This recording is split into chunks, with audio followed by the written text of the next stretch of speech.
उन दोनों के बीच, जीजा साली के बीच कुछ चक्कर चल रहा है और उसकी बीवी को ही पता है। कमाल है ये बात तो। लेकिन आपको कैसे पता कि मानव और वैशाली के बीच कुछ? मैंने खुद अपने इन दोनों आंखों से उन दोनों को रंगरलियां मनाते हुए देखा है। अरे दिन में भी दोनों मिलकर दरवाजा बंद करके गुटरगु करते रहते हैं। उन दोनों में चक्कर है, तभी तो उसकी साली यहाँ आकर रह रही है, वरना वो अपने ससुराल में नहीं रहती। अरे लेकिन आप इतने सब सवाल क्यों कर रही है मेरे से? आखिर आप हैं कौन? देखिए, मैं वैशाली की सास हूँ।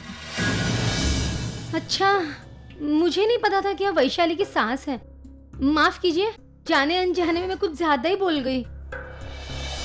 पर एक बात कहूँ, मैंने जो भी बात कही वो 16 आने सच कही। देखिए, आप मेरा एक काम करेंगी? हाँ हाँ, जरूर जरूर, बोलिए। वो जब भी मानव और वैशाली घर में अकेले हो ना, मुझे बस एक फोन कर दीजिएगा। फोन के लिए ये रखिए। जरूर जरूर, आप चिंता मत कीजिए, मैं हूँ ना। मैं जब भी देखूंगी तुम्हें फोन करके बता दूंगी। हाँ, आप बेफिक्र रहिए। हाँ, मैं हूँ। हाँ हाँ, अब देखती हूँ उस बुढ़िया को, जैसे अपने बेटे को बचा रही थी ना मानव को, मेरे ही चाल में मुझे इतना कुछ सुना कर गई है। ताई, ताई प्लीज बात करना मुझसे। क्यों इतनी जिद कर रही है? जिद? वैशु, जिद मैं कर रही हूँ कि तू? देख, आई एम रियली हर्ट, और इससे पहले कि मैं तुझे और कुछ बोलूँ, तू प्लीज यहाँ से चली जा। दादा, 2 मिनट गाड़ी साइडला लावा ना। और जाने से पहले एक बात सुन, आज के बाद मैं तेरी पर्सनल लाइफ में कभी इंटरफेयर नहीं करूंगी। एक्चुअली मैं ही गलत थी, तुझसे बहुत कुछ एक्सपेक्ट कर रही थी। मुझे लगा कि बचपन में हम लोग जैसे सुख दुख शेयर करते आए हैं, तू मेरे से हर प्रॉब्लम शेयर करेगी। लेकिन नहीं, अब तू बड़ी हो गई है ना, तेरी प्रायोरिटीज चेंज हो गई है, और शायद वो लोग भी बदल गए जिनके साथ तू अपनी प्रॉब्लम्स शेयर करना चाहती है। तो ठीक है, अब मैं तुझे फोर्स नहीं करूंगी। ताई प्लीज बस कर, कितना बोलेगी? मैं ऑलरेडी इतनी परेशान, उस पर से। ठीक है, तो सुनना चाहती है ना? हाँ दादा, तुम्ही 2 मिनिटं गाडीच्या बाहेर थांबाल? Thank you. अब बता। मैं धर्मेश की दूसरी बीवी हूँ।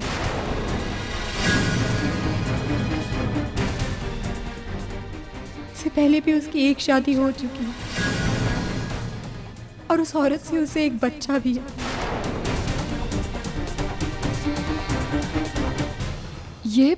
ये तू क्या कह रही है वैशु? हाँ ताई, तुझे याद है आई के घर पे वो माधुरी आई थी?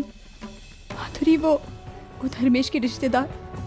हाँ, वो धर्मेश के रिश्तेदार नहीं है, वही उसकी बीवी है।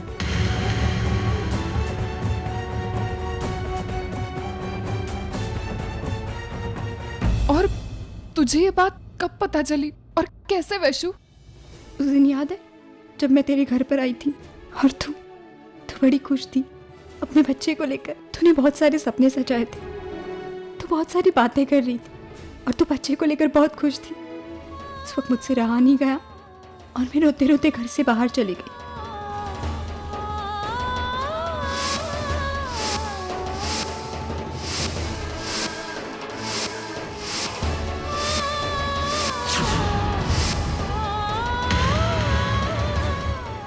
आपका नाम बताओ। धर्मेश जयपुर वाला। इनका? ये मेरी पत्नी है, मेरी माधुरी धर्मेश जयपुर वाला। वैशु, इतना बड़ा धोखा मैं तो कभी सोच भी नहीं सकती थी धर्मेश ऐसा करेगा। लेकिन तेरी जिंदगी बर्बाद करके उसने अच्छा नहीं किया। मैं उसे नहीं छोड़ूंगी। मैं अभी जाकर सतीश को सब कुछ बताती हूँ, क्योंकि वही एक इंसान है जो उसे उसके किए की सजा दे सकता है। ताई रुक जा, तू अभी ये बात किसी को नहीं बताएगी? क्यों वैशु? लेकिन ताई प्लीज ताई, मैंने ये बात सब लोगों से इसीलिए छुपाई है कि मुझे डर है कि कहीं अगर ये बात आई तक पहुंच गई ना तो तू जानती है आई इतना बड़ा सदमा नहीं सहन कर पाएगी, और इसीलिए तो मैं चुप थी। और सुन, तुझे मुझे प्रॉमिस करना होगा तू ये बात अभी किसी को नहीं बताएगी। इतना बड़ा दुख तूने चुपचाप रहकर अकेले ने सहन किया, चेहरे पर झूठी मुस्कुराहट लाकर हम सबको खुशी देती रही।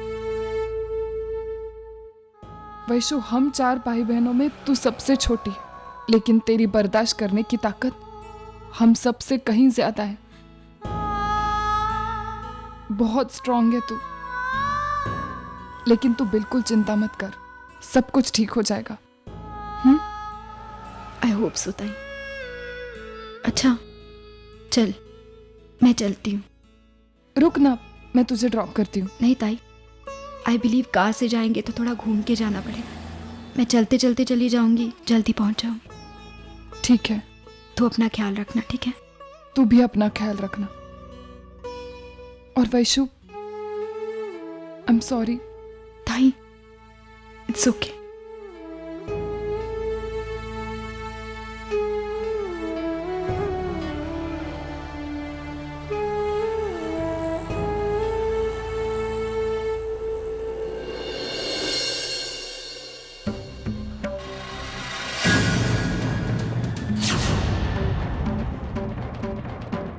धर्मेश, ये हर 2-4 दिन में होटल बदलना ज़रूरी है क्या? हाँ, क्योंकि तुम शायद भूल गई, लेकिन मुझे अच्छी तरह याद है। पिछली बार हम होटल में ही पकड़े गए थे। इस बार मैं कोई गलती नहीं करना चाहता। आओ।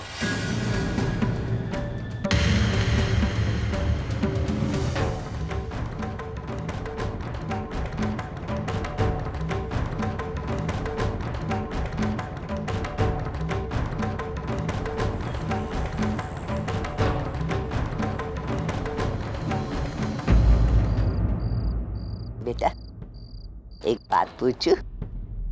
तू मुझसे नाराज तो नहीं है ना राजा? हाँ? मैं उस दिन तुझे मार्केट में भूल आई, पता नहीं क्या हो गया मुझे, कैसे भूल आई, लेकिन मुझे भी बहुत बुरा लगा राजा, क्या करूं? लेकिन एक बात बता ना, तू भी अपनी काका की तरह नहीं सोच रहा है ना कि मैं तुझसे प्यार नहीं करती? तेरा काका, उसे उसकी आई दिखती थी पहले, आई का प्यार दिखता था। अब वो अर्चना की प्यार में अंधा हो गया राजा, उसे आई दिखती नहीं है, कुछ नहीं दिखता। देख बेटा, तू भी तो नहीं भूलेगा ना मुझे? हाँ राजा, काका की तरह छोड़ के नहीं जाएगा ना मुझे? उसने कैसे कह दिया वो मेरा बेटा बनने के लायक नहीं है? हाँ? अरे कोशिश करके भी मैं ये बात को हजम नहीं कर सकती राजा। ऐसे कैसे बोल सकते हैं वो? हम रिश्तों से इस तरह मुंह मोड़ सकते हैं क्या? इस बात के लिए मैं कभी उसे माफ नहीं करूंगी। आज तक इसकी रिकॉर्ड दिन भर बजती थी, अब रात में भी ये बड़बड़ाने लगी। आज तक इसने मेरा जीना मुश्किल कर दिया था, लगता है अब सोना भी मुश्किल कर देगी।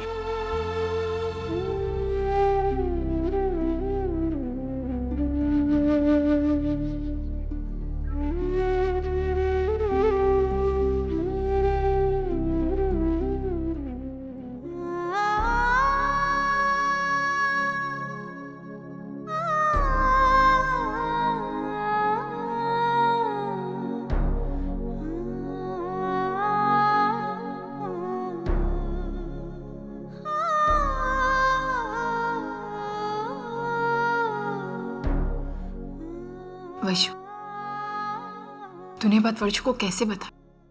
क्या करती ताई? जानती है ना उसे, रिश्ते तोड़ने वोड़ने की बातें कर रही थी वो, इसलिए मुझसे रहा नहीं गया और मैंने उसे सारी बातें बताई। ऑलरेडी मैं जिंदगी में बहुत सारे रिश्ते खो चुकी और अब मैं अपनी बहनों को नहीं खोना चाहती। समझ में नहीं आ रहा वैशु, तुम वर्षा के स्वभाव को अच्छी तरह जानते हो। वो चुप रहने वालों में से नहीं। कल को उसने आई को बता दिया या सतीश को बता दिया तो? जीजू, ऐसा नहीं होगा।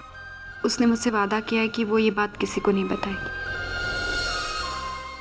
और अगर ये बात किसी को पता चल भी गई ना, तो अब मुझे कोई फर्क नहीं पड़ता। बहुत सहन कर लिया मैंने। जितना जल्दी हो सके ना ये बात सबको पता चले, वही अच्छा होगा, ताकि मैं कोई फैसला ले पाऊँ। वैशु, मुझे लगता है तूने जो किया बिल्कुल सही किया। चल अभी जल्दी से मूड फ्रेश कर ले और खाना खा ले।